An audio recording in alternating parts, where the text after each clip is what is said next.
یہ सांसें तुम्हारी जिंदगी को काट रही हैं, तुम्हारी जिंदगी को मुख्तसर कर रही हैं। आप कभी इशारे पे रुके होंगे, आपने देखा होगा कि गिनती उल्टी चल रही होती, गिनती उल्टी चल रही होती है। और नादानो, जहां गिनती उल्टी चल रही हो वहां बहुत जल्द काम जीरो पे आ जाता है। हमारी सांसें भी कुछ इस तरह की चल रही हैं कि कोई 50 से 40 साल पे आ रहा है, कोई 40 से 30 साल पे आ रहा है, कोई 30 से 20 साल पे आ रहा है। तो जब ये जिंदगी जीरो पॉइंट पे पहुंचेगी तो इसी का नाम मौत है, इसी का नाम जुदाई है। वो एक शख्स था, फट्टे पे बर्फ रख के बेच रहा था, साथ में दर्द भरी आवाज में, दर्द भरे लहजे में कह रहा था, लोगों मुझसे मेरी बर्फ खरीद लो, मुझसे मेरी बर्फ खरीद लो, मेरा माल पिघलता चला जा रहा है, मेरी बर्फ कतरा कतरा करके पिघलती चली जा रही है। खुदा के लिए मुझे इस नुकसान से बचा लो, मुझसे मेरी बर्फ खरीद लो। अगर नहीं खरीदोगे तो मेरा माल कतरा कतरा करके पिघल जाएगा और मुझे नुकसान का मुंह देखना पड़ जाएगा। लोगों मुझ पे रहम खाओ, मुझ पे तरस खाओ, मुझसे मेरी बर्फ खरीद लो। एक बुजुर्ग कहते हैं कि चलते हुए जब मैंने उस शख्स की आवाज सुनी, जब उस बर्फ बेचने वाले की दर्द भरी ये आवाज सुनी तो मेरे कदम रुक गए। मैंने कहा, बर्फ बेचने वाले मियाँ, जिस तरह तेरी बर्फ पिघलती चली जा रही है इसी तरह मेरी जिंदगी भी पिघलती चली जा रही है। तेरी बर्फ कतरा कतरा करके पिघलती चली जा रही है, मेरी जिंदगी सांस सांस करके पिघलती चली जा रही है। अगर तू बर्फ के बदले कुछ ले लेगा, दरहम ले लेगा, दीनार ले लेगा या कोई और चीज ले लेगा, फिर तो तेरी बर्फ तेरे काम आ गई। अगर तू कुछ नहीं लेगा, अगर ये ऐसे ही पिघलती चली गई तो फिर तुझे नुकसान का मुंह देखना पड़ जाएगा। कहा, मियाँ मेरी मिसाल भी तेरे साथ मिलती जुलती है। कहा, मेरी सांसें भी तेरी बर्फ की तरह कतरा कतरा करके पिघलती चली जा रही। अगर मैं भी अपनी जिंदगी में नमाज पढ़ लूंगा, अल्लाह अल्लाह कर लूंगा, कुरान पढ़ लूंगा, रब को राजी कर लूंगा, फिर तो मेरी सांसें भी मेरे काम आ गई। अगर इस जिंदगी में इन चलती सांसों में मैं कुछ नहीं करूंगा तो फिर जिस तरह तेरी बर्फ कतरा कतरा करके पिघल जाएगी, तुझे नुकसान का मुंह देखना पड़ जाएगा।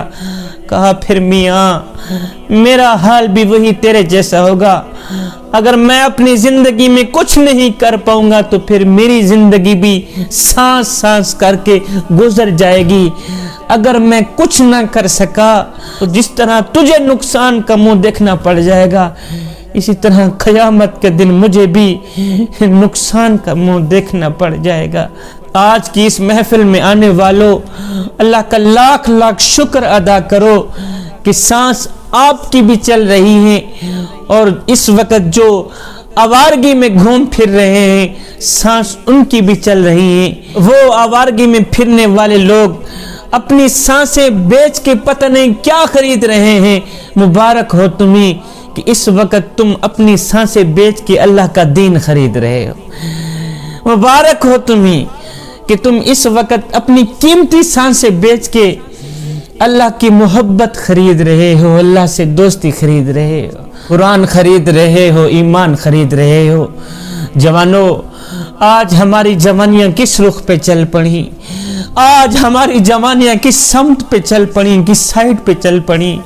ओए जवानी में तो इस दर्द को पैदा करने की जरूरत थी कि हमने मरना भी है, और जवानी में तो इस कैफ को पैदा करने की जरूरत थी कि हमने कब्र में भी जाना है। जवानी में तो इस सोच को पैदा करने की जरूरत थी कि हमने कयामत के दिन अल्लाह और उसके रसूल को मुंह भी दिखलाना है। जवानों, ये जिंदगी के लम्हे तुम्हारे लिए गनीमत हैं। इन्हीं लम्हों में कुछ कर लो, इन्हीं लम्हों में कुछ इकट्ठा कर लो, इन्हीं लम्हों में अपने रब के साथ अपना मामला दुरुस्त कर लो।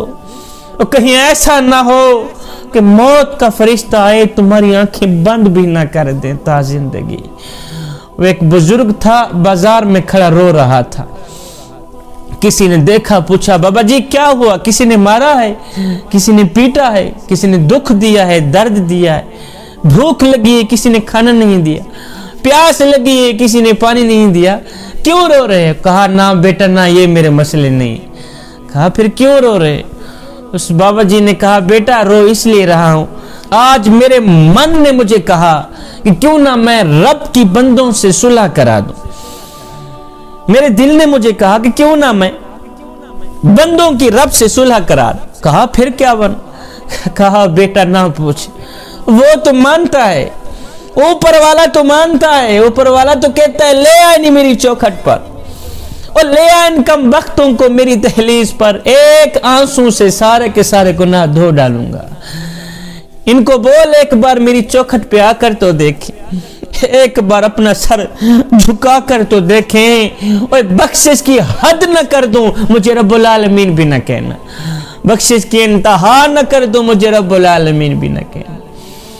बेटा मैं उनके साथ इनका मामला दुरुस्त करवाना चाहता हूं, उनसे सुलह कराना चाहता हूं।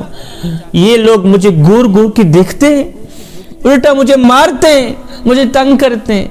मुर्गे से किसी ने पूछा ना कि लोग तुम्हें जीने नहीं देते, काट डालते हैं, ऐसा क्यों करते हैं? मुर्गे ने जवाब दिया, मियाँ दूसरों को जगाने वालों का हाल यही होता है, जो दूसरों को जगाते हैं ना फिर लोग उन्हें काट ही डालते हैं, लोग उन्हें मार ही देते हैं। खैर दूसरे दिन यही बापा कब्रिस्तान में खड़ा रो रहा था, यही बुजुर्ग, बाजार में रोने वाला बुजुर्ग दूसरे दिन कब्रिस्तान में खड़ा रो रहा था। किसी ने देखा, पूछा, बाबा तेरी भी अजीब कहानी है, और कभी कभी तू बाजारों में रोता है, कभी कभी कब्रिस्तान में रोता है, आज क्या बना? कहा, बेटे आज भी मेरा वही कल वाला ही मसला है। कहा, आज क्या बना? कहा, आज वैसे मेरा प्रोग्राम बना के मैं कब्रिस्तान वालों की रब से सुलह करा दूं। कहा, फिर क्या बन? उस बाबा जी ने कहा, बेटा कब्रिस्तान वाले तो रो रो के दुआएं मांग रहे हैं, मेरे करीम रब हमें माफ कर दे, हम तेरे साथ सुलह करना चाहते हैं, हमें माफ कर दें। लेकिन वो आवाजें दे रहा है, नहीं नहीं नहीं नहीं, अब कोई माफी नहीं, अब कोई सुलह नहीं, अब जो माफी का दरवाजा था वो बंद हो चुका है। अब तुम्हारे लिए जो माफी का दरवाजा था ना वो बंद कर दिया गया है, अब कोई माफी नहीं चलेगी, अब कोई सुलह नहीं चलेगी, कब्रिस्तान वालों के लिए दरवाजा बंद कर दिया गया है। मियाँ हमारे लिए तो दरवाजे खुले हैं, वो तो आवाजें दे रहा है, और मेरे करीम नबी की उम्मती एक बार तू मेरी चौखट पे आकर तो देख, एक बार अपना दामन फैला कर तो देख, बख्शिश की हद न कर दूं मुझे रब्बुल आलमीन भी न कहे, बख्शिश की इंतहा न कर दूं मुझे रब्बुल आलमीन भी न कहे।